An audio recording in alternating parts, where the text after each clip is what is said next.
Blue Ridge Plateau, Western North Carolina, October 17, 1903.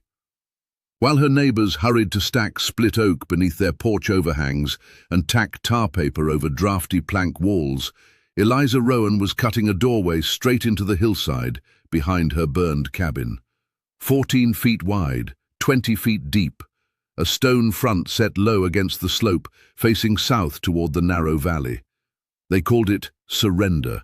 They called it shame. "She's crawling underground," the mill foreman said, "like the storm already beat her." Eliza did not answer. She rarely did.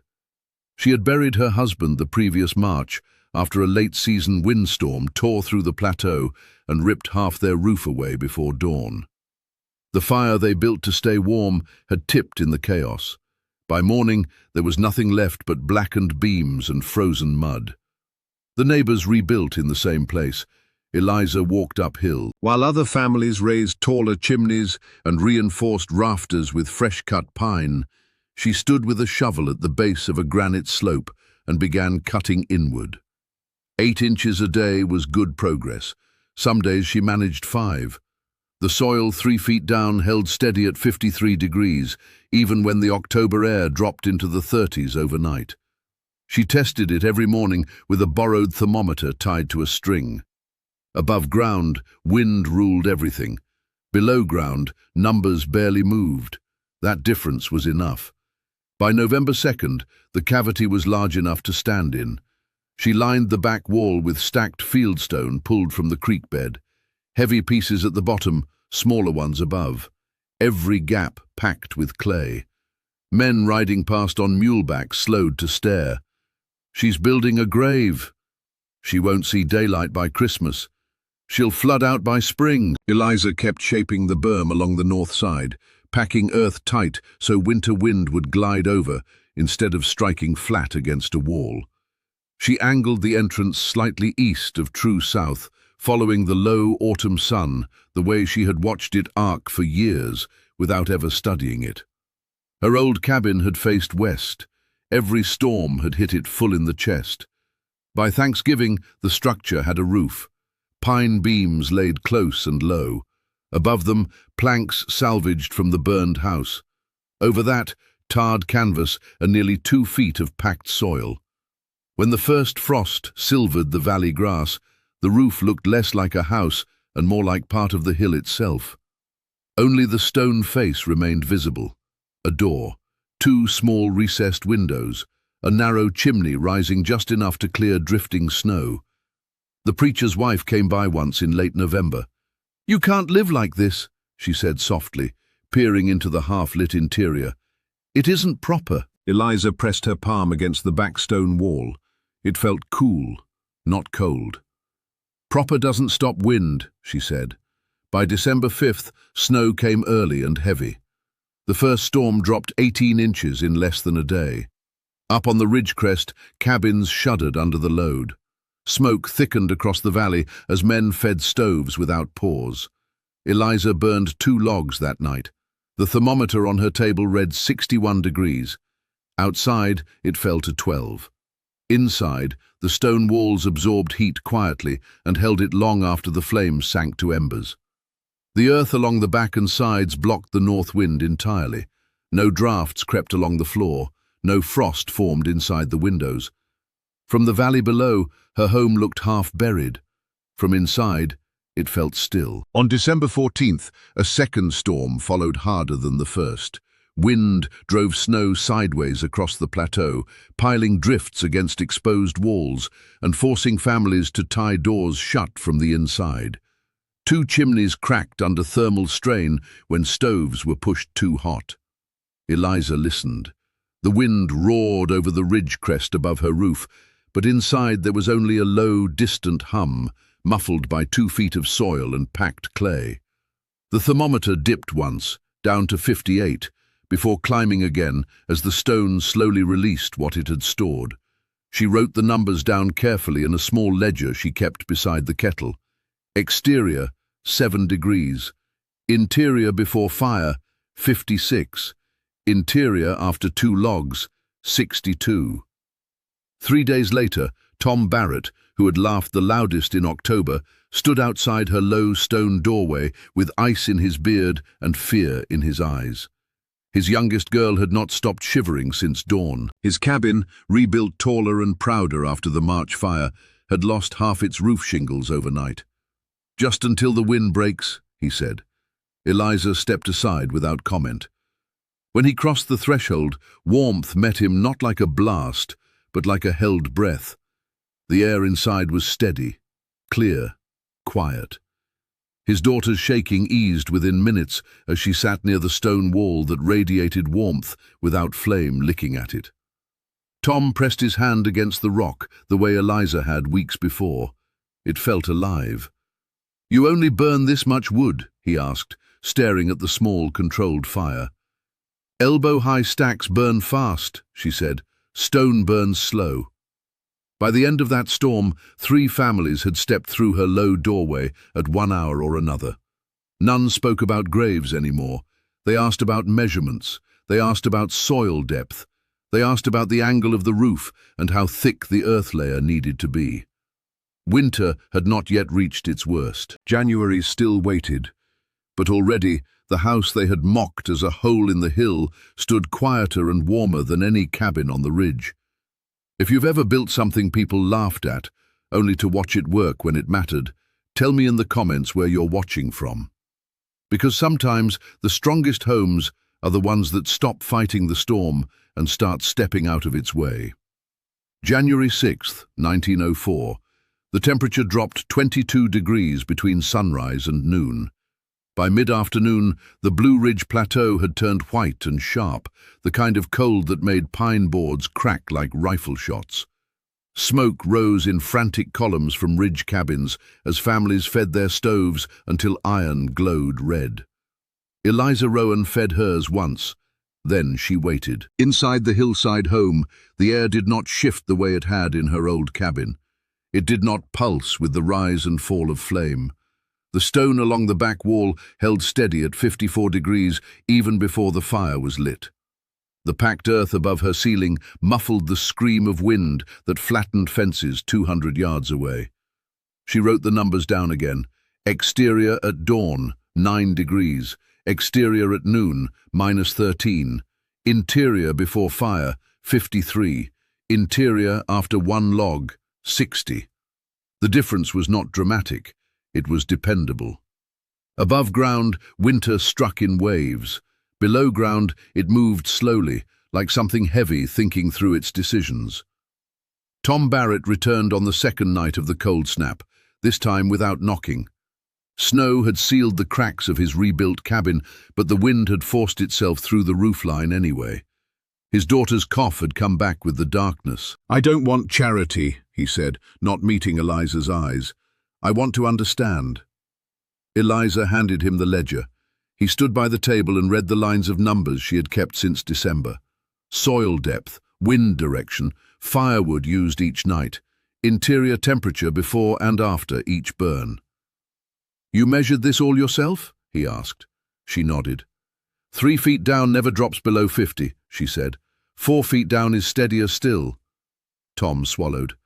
"My place is all wall." "That's the problem." Outside, wind lifted snow in horizontal sheets. 2 miles north, the preacher's chimney collapsed after 3 days of constant overheating. A log seam in the Carter place split wide enough to let frost creep across the inside wall like branching veins. Eliza's ceiling did not shift. The earth pressed down instead of lifting up. Every gust that clawed at the ridge crest lost strength before it reached her buried roof. By January 10th, the cold deepened further. -20 by midnight, -27 by dawn. 3 cabins on the plateau lost portions of their roof shingles when ice buildup snapped old nails loose.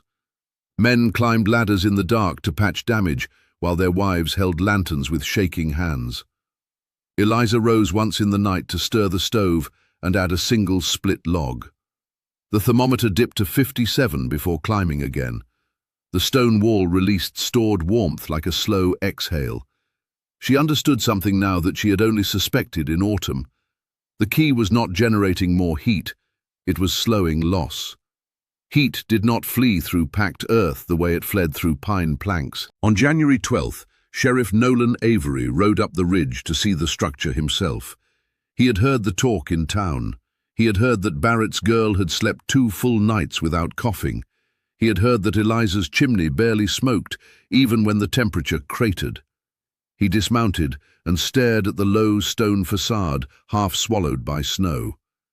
"You planning to stay buried until spring?" he asked. "I already am," she replied. He ducked through the doorway and paused inside. The quiet unsettled him first. No howl of wind through seams, no stove roaring, no smell of overheated iron, just steady warmth and the faint crackle of controlled flame. "You burn less wood than anyone on this ridge," he said. "I lose less," she answered. He stepped outside and looked back at the hill. "People say you were driven up here after the fire." Eliza met his gaze evenly. "They didn't drive me. The wind did." The sheriff rode away without another word. 2 nights later, the plateau saw its worst storm in a decade. January 15th, 1904. Wind gusts, strong enough to topple stacked cordwood. Snow fell so thick that the valley below disappeared entirely. By midnight, drifts reached the lower edges of second-story windows in town. At 2 in the morning, the Barrett cabin roof failed again. Tom did not hesitate this time. He carried his daughter through the dark and the driving snow toward the low stone door in the hillside. Behind him came the preacher's wife with a blanket-wrapped infant. Then the Carters. Then 2 more families whose fires had burned nearly through their woodpiles in 3 days. Eliza opened the door and stepped aside. Inside, the thermometer read 62. 9 adults, 4 children, 1 small stove. The stone and earth did not flinch. The heat did not surge and collapse the way it would have in a thin-walled cabin. It simply held. Tom pressed his back against the rear wall and closed his eyes. "It's like the storm forgot this place exists," he whispered. Eliza shook her head. "No," she said quietly. "It just can't reach it." The storm raged for 36 hours. Roofs tore, chimneys cracked, livestock froze in exposed sheds. When morning finally came, 3 cabins on the ridge were unlivable. One had burned after a stove was pushed too hot for too long. Another lost half its roof under drift weight. Eliza's home wore an extra 3 feet of snow across its sod-covered roof. The snow did not threaten collapse. It added insulation. On January 17th, the wind broke. People stepped back into daylight, stunned by the damage above ground. They turned their eyes uphill. The hillside house looked almost invisible beneath drifted snow. Only the chimney and the stone doorframe marked where life continued uninterrupted. Tom Barrett stood beside the sheriff and stared. "We built higher," he said slowly. "She built lower." The sheriff nodded. "And she measured before she dug." By the end of that week, the tone of conversation shifted. No one called it a grave anymore. They asked about depth. They asked about stone thickness. They asked how thick the roof soil had to be to hold against freeze-thaw cycles.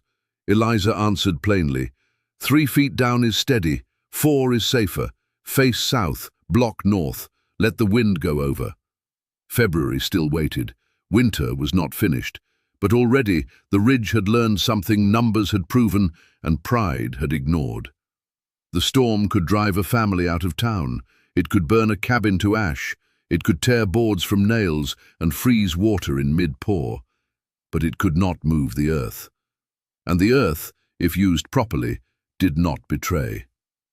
If you've ever been pushed out of one place only to build something stronger somewhere else, share where you're watching from in the comments. Because sometimes being driven out is just the first step toward building something the storm can't touch. February 2nd, 1904. The cold returned without drama. No screaming wind, no dramatic snowfall, just a steady drop in temperature that settled over the Blue Ridge Plateau like a weight no one could lift. -12 at sunrise, -19 by dusk, -24 by midnight. The kind of cold that did not break things loudly. It broke them quietly. Pipes split in the valley town before anyone noticed. One by one, pumps froze solid. The schoolhouse stove cracked when a teacher overfed it to chase away creeping frost. 2 barns lost calves overnight because water troughs iced through faster than men could break them. Above ground, heat was a battle. Below ground, it was a reserve. Eliza Rowan sat at her table with the ledger open again. She no longer recorded temperatures for herself alone. Tom Barrett had asked her to show him how she tracked the soil. The preacher had asked for depth measurements. Even Sheriff Avery had come by to study the way her entry tunnel angled slightly east to block prevailing north winds. Eliza had never wanted to teach. She had only wanted to survive. Now men who once watched her pack stones with folded arms stood beside her, asking careful questions. "How deep did you go on the north wall?" Tom asked, crouched near the stone. 4 feet below grade, she replied. 3 would work, 4 gives margin. And the roof? Timber beams every 2 feet, cross-braced, then brush, then soil, packed tight, no hollow spots. Tom nodded slowly, as if memorizing something sacred. The second storm of February was not violent, it was relentless. 5 days of cold that never rose above 10 degrees, nights that slipped toward -30 without announcement. This time, the families did not wait until their walls failed. They came early, not out of panic, out of calculation. On the first evening of the deep freeze, the Barrett family arrived with blankets and a crate of dried beans. The preacher's wife followed with flour. The Carters brought 2 lanterns and a sack of apples wrapped in burlap. They did not come as refugees, they came as partners. Eliza's underground home was not large, 20 feet long, 14 feet wide, 7 feet from packed earth floor to timbered ceiling. But it was steady. The fire burned low, the stone walls absorbed what they could. Bodies added warmth. The thermometer rested at 61. Outside, Tom's rebuilt cabin struggled again, though not as violently as in January. He had added more chinking, reinforced the roofline, stacked more cordwood. But every hour he spent feeding his stove reminded him of something. He was fighting. Eliza was holding. On the 3rd night of the freeze, a new sound carried across the ridge. A sharp crack, then another, then the distant collapse of something heavy. At dawn, word spread that the Caldwell cabin, perched higher on the slope with its roof facing north, had partially caved when ice weighed down the overhang. No one was killed, but they lost their winter stores, they lost half their firewood. By afternoon, the Caldwell family stood inside Eliza's entry tunnel, hats in hand. "We should have listened," Mr. Caldwell said quietly. Eliza shook her head. "You couldn't have," she answered. "You hadn't seen it hold." Now they had. The underground room grew crowded but not uncomfortable. The air did not grow damp the way some had predicted in autumn. Eliza had cut 2 narrow ventilation shafts angled through the hillside, just wide enough to allow slow exchange without letting wind force its way through. Moisture rose gently and escaped.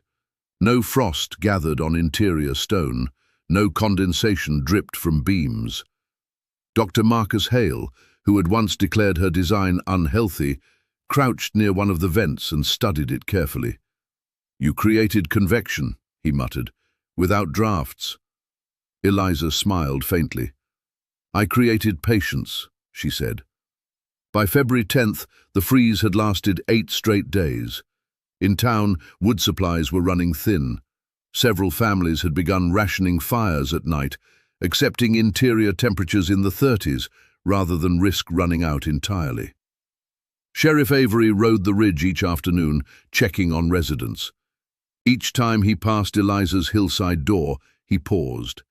The chimney released a thin line of smoke, never frantic, never desperate, just enough. On February 12th, something changed. The sun returned fully for the first time in over a week. It did not warm the air much, temperatures hovered near 0, but its light struck the south-facing stone facade and entry tunnel, slipping inside through the small reinforced window Eliza had cut low to capture winter angles. Within 2 hours, the thermometer climbed 3 degrees without additional wood. Tom watched it happen. "You didn't just bury it," he said slowly. "You aimed it." Eliza nodded. "South gives light. North gives trouble. Choose your battles." Tom stepped outside and looked at the ridge. Every other cabin faced wind equally from all directions. Pride had dictated symmetry. Eliza's home had chosen orientation over appearance. That afternoon, Tom began digging behind his own cabin. Not deep, not yet, but enough to form a windbreak berm along the north wall. The preacher followed 2 days later, then the Carters. They did not abandon their cabins, they modified them. By February 18th, 3 homes on the ridge had partial earth banks, reinforcing their most vulnerable sides. The changes were small, but measurable. Interior dawn temperatures rose by 5 to 7 degrees in the modified cabins. Firewood lasted longer. Children coughed less. Sheriff Avery wrote to the county seat describing what he called an unexpected but effective construction method observed on the upper plateau. He did not use Eliza's name in the letter, but everyone on the ridge knew whose idea had reshaped their winter. On February 20th, the cold finally broke. Not with thunder, not with rain, just a slow easing. -20 became -8, -8 became 12 above. Snow softened at the edges. Icicles began to drip. People stepped out of their cabins, squinting into sunlight that no longer felt like a threat. They looked at the hillside. Eliza's home emerged from drift as the snow settled. Not damaged, not sagging, not cracked. The sod roof had compressed slightly under weight, but held firm. The stone facade showed no shifting. Inside, the thermometer read 58 without fire. It would take hours before she needed to burn wood again. Tom stood beside her at the doorway. "You know," he said quietly, "they drove you out of town after the fire because they thought you'd lost sense." Eliza looked at the ridge. "I didn't lose sense," she replied. "I lost fear." The preacher approached carrying a small wooden box. Inside were seeds saved from last year's harvest. "For spring," he said. "For here." Eliza accepted the box. Spring would come, but winter had already delivered its verdict. The storm had tried twice, the cold had pressed for nearly a month, and the only structure on the ridge that never begged for mercy was the one built beneath it. If you've ever had to rebuild after being pushed aside, tell us in the comments where you're watching from, because sometimes the place they force you into becomes the strongest foundation you'll ever stand on. March 3rd, 1904. The thaw did not arrive all at once, it crept. Snow along the southern slopes softened first, turning granular under boot heels. Ice along the creek fractured into floating plates that bumped softly against one another in the afternoons. Smoke from chimneys thinned as stoves were fed less often. For the first time in weeks, the ridge was quiet for a different reason. Not fear, not endurance, relief. Eliza Rowan stood outside her hillside door with a shovel, cutting shallow channels to guide meltwater away from the entry tunnel. She had planned for snow load, she had planned for wind, now she planned for thaw. Water was a different kind of danger. Tom Barrett approached from below, hat in hand, boots sinking in soft crust. "You're draining it before it pools," he observed. "Yes," Eliza said. "Winter tests warmth, spring tests patience." He studied the slope. The south-facing facade had already begun to dry where sunlight struck it. The packed earth roof, thick and rooted with winter-hardened grass, showed no sagging beyond what weight alone would demand. "You were thinking about this back in October," Tom said. "I was thinking about it in July," she replied.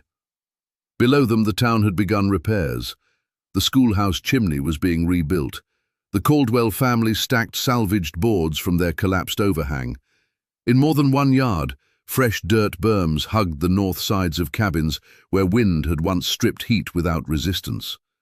Change had come quietly, not through speeches, through numbers, through nights that proved which walls held and which did not. Sheriff Avery rode up late that morning carrying a folded paper. "County sent a reply," he said, dismounting carefully. "They're asking about your construction." Eliza wiped her hands on her apron, but did not reach for the letter.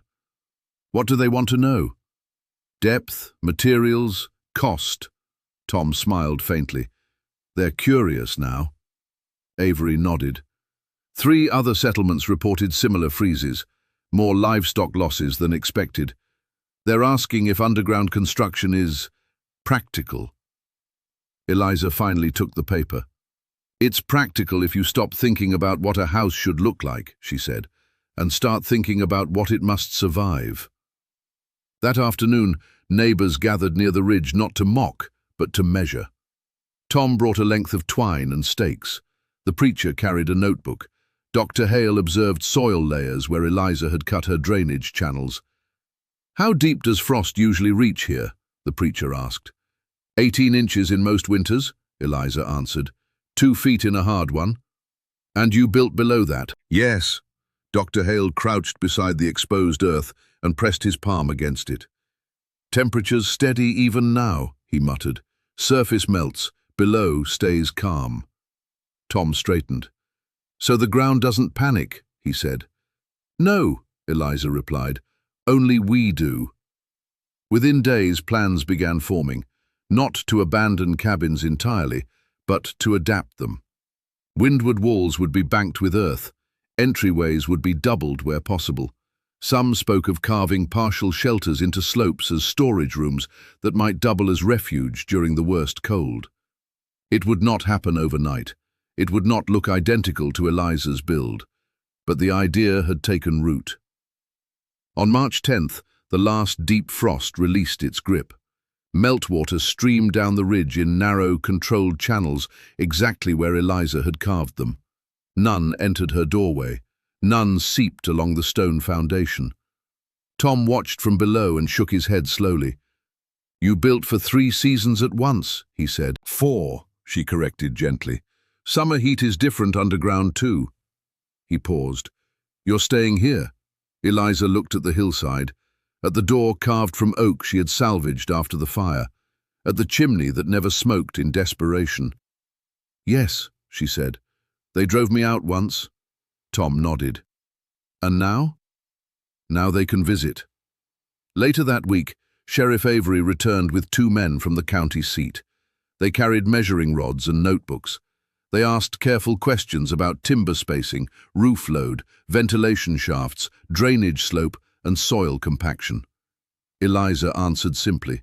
No boasting, no bitterness, just fact. When they left, one of the county men turned back once more toward the hillside home and said quietly, "You built something no storm could touch." Eliza did not respond. She was already marking where to plant early peas along the south wall, because survival was never the end of the work. It was the beginning. By late March, patches of green pushed through thawing soil. Children ran along the ridge without scarves wrapped to their eyes. The valley below resumed its routines, repairs, planting plans, cattle tallies. But something fundamental had shifted. No one laughed at buried walls anymore. No one dismissed earth as weakness. They had seen numbers on thermometers. They had counted cords of wood saved.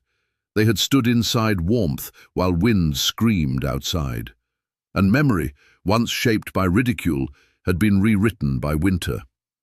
If you've ever rebuilt after being forced out, if you've ever been told your way made no sense, tell us where you're watching from. Because sometimes the strongest foundation isn't the one that stands tallest, it's the one the storm never reaches. Thank you for watching this video. Click here to watch another video that might interest you.